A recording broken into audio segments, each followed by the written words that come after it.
Un poderoso equipo de arietes hidráulicos empuja literalmente la carretera de un lado a otro. Pero Miló sería el lanzamiento más largo jamás intentado y sobre los pilones más altos del mundo, con lo que la operación podría acabar en desastre. La carretera es tan esbelta que puede doblarse y partirse cuando se empuje sobre el vano de 342 metros que hay entre cada pilón. Lo más lejos que se ha llevado a cabo una operación similar fue a menos de la mitad de esa distancia. La primera parte de la operación era sencilla. Los cables del primer pilón sostienen el extremo delantero de la carretera a medida que se vuela sobre el valle. Luego se construyen unas torres de apoyo temporales de acero que reducen los vanos a 171 metros, una distancia mucho más manejable. Estas torres de acero constituyeron una hazaña de la ingeniería en sí mismas. La más elevada, de 170 metros, es la más alta de su especie que se ha construido nunca. Todas tienen que soportar una enorme carga, 7.000 toneladas, cuando el extremo frontal de la carretera se desliza sobre el primer pilón de 90 metros. En el peor de los casos, lanzar un peso semejante sobre los vulnerables pilones podría hundirlos. Si hubiésemos llevado a cabo un lanzamiento convencional, habríamos derribado los pilones como los bolos de una bolera.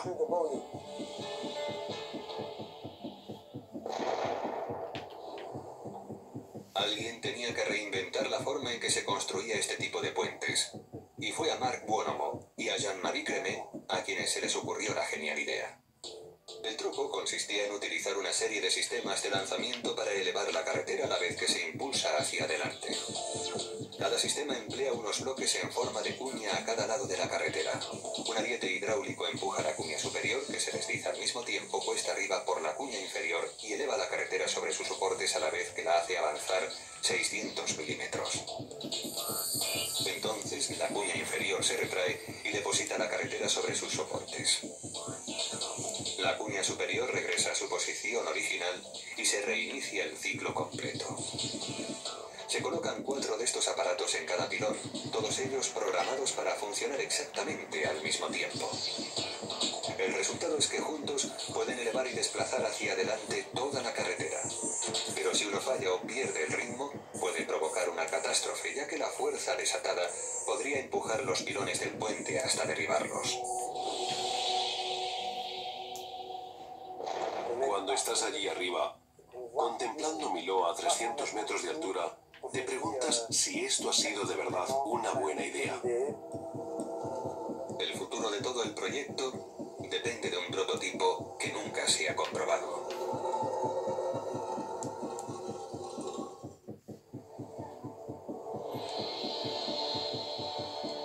Es la mañana del 26 de febrero de 2003.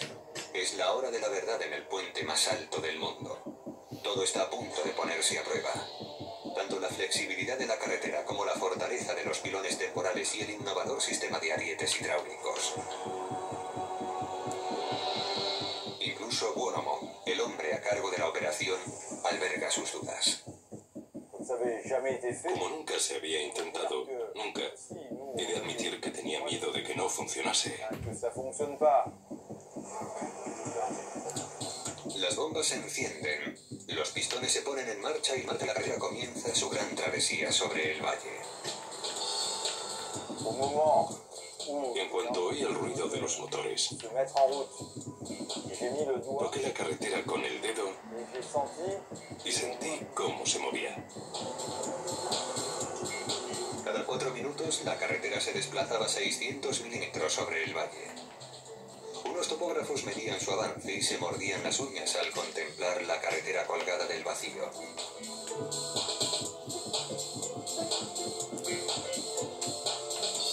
Al final la carretera llegó sana y salva al primer pilón. Le quedaban 204 metros menos y 2.256 más. El sistema de lanzamiento parecía funcionar según lo previsto. Los ingenieros estaban optimistas, pero a medida que la carretera avanzaba sobre el vacío, más vulnerable se volvía a los envites del viento, que allí puede alcanzar los 130 kilómetros por hora.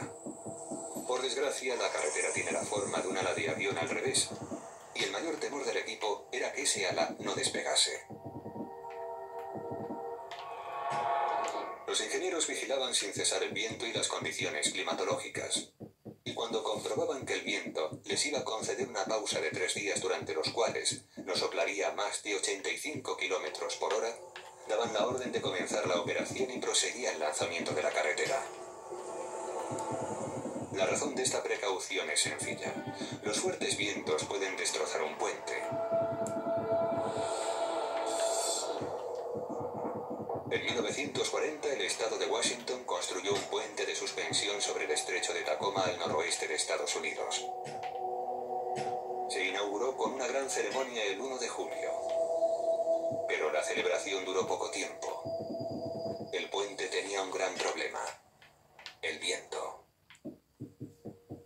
Las cinchas que había bajo el puente, diseñadas para hacerlo rígido, en realidad bloqueaban el viento y provocaban que la carretera temblase alarmantemente. Los vecinos enseguida le pusieron el mote de Gertie el galopante. El 7 de noviembre, bajo un viento de unos 70 kilómetros por hora, el puente comenzó a retorcerse violentamente.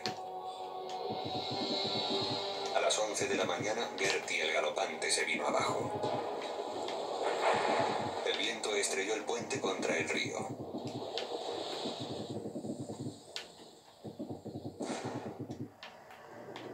Como resultado de ese accidente, ahora las pruebas en túneles de viento son un procedimiento ordinario. En el caso del puente de Millau hubo que analizar el clima del Valle del Tarn durante 18 meses y después se recrearon esas condiciones en el túnel del viento.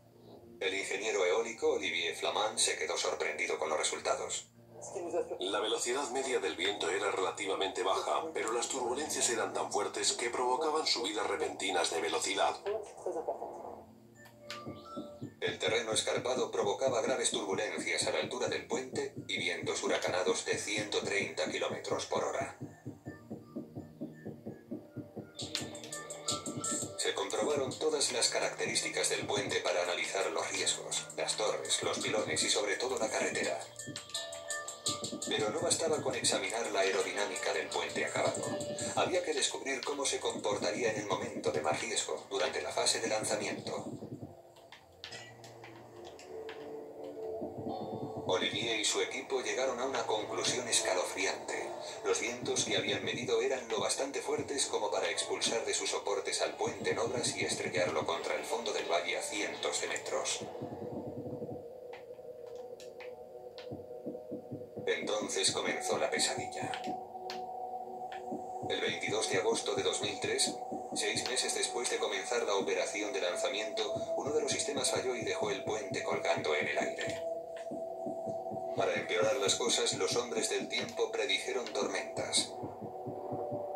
Hasta ahora estas enormes bombas habían funcionado perfectamente, pero la verdad era que se trataba de prototipos y que debido a los ajustados plazos nunca se habían puesto a prueba. El problema era que el teflón no adherible que había entre las superficies que resbalaban se había rasgado y la fricción generada superaba la fuerza de los arietes hidráulicos. Por desgracia, a nadie se le había ocurrido pensar en piezas de repuesto para las máquinas que se encontraban a mitad del lanzamiento en lo alto de un pilón de hormigón. Fue una mala noticia para el hombre que había puesto en juego su reputación por ese mecanismo. Me sentí muy presionado, como si tuviera veneno en la boca. Nunca lo olvidaré. Los ingenieros revisaron sus cálculos y hallaron el origen del problema. Habían subestimado la fricción entre las superficies deslizantes y no podrían arreglarlo sin los repuestos necesarios. El tiempo corría y Marc Buonomo necesitaba una solución rápida. Cuando el Apolo 13 regresó tras ese incidente, en la NASA les pidieron que hicieran un inventario de todo lo que llevaban a bordo para saber cómo solucionarlo. El equipo de Millau hizo un inventario. Se dieron cuenta de que podían arrancar el teflón de las máquinas de lanzamiento que todavía no se habían utilizado. Trabajaron durante toda la noche para extender la plataforma de acceso. Eso les permitió sacar las cuñas de acero de 5 metros de largo y 2 toneladas de peso, reemplazarles el teflón y volver a montar la máquina de lanzamiento.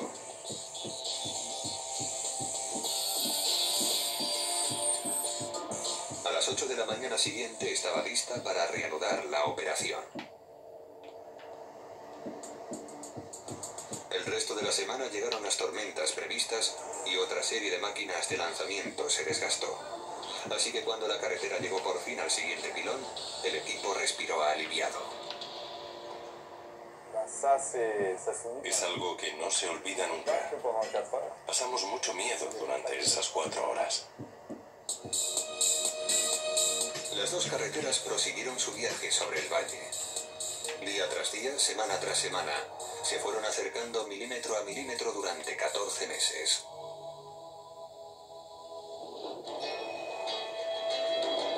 En mayo de 2004, ya habían alcanzado una fase crítica. Desde el extremo norte, la carretera había recorrido 717 metros sobre el vacío hasta llegar a su destino definitivo.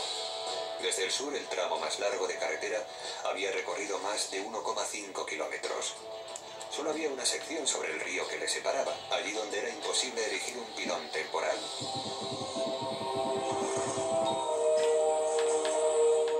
¿Pero se unirían tal y como estaba previsto?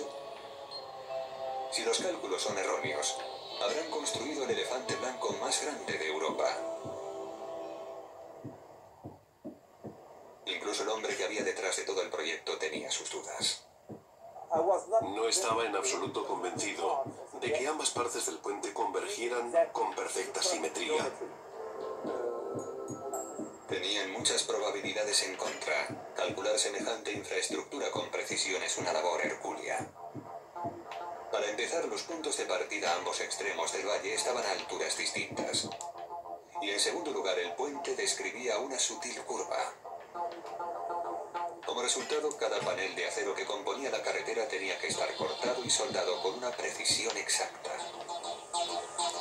Si ambos extremos curvos e inclinados encajan como está previsto, será un hito de la ingeniería. El equipo comprueba la previsión del tiempo y con el viento dentro de los niveles de seguridad, decide iniciar la fase final. Los arietes comienzan a empujar el frente de la carretera fuera de la seguridad del pilón 3 y hacia su destino final. En este momento es necesario que un total de 21 sistemas de lanzamiento actúen exactamente a la vez para evitar el desastre. Y si algo fallase ahora, el responsable sería Mark Wurmo. Todo el mundo me preguntaba si creía que encajarían. Para asegurarme de ello, coloqué un GPS en la parte de delante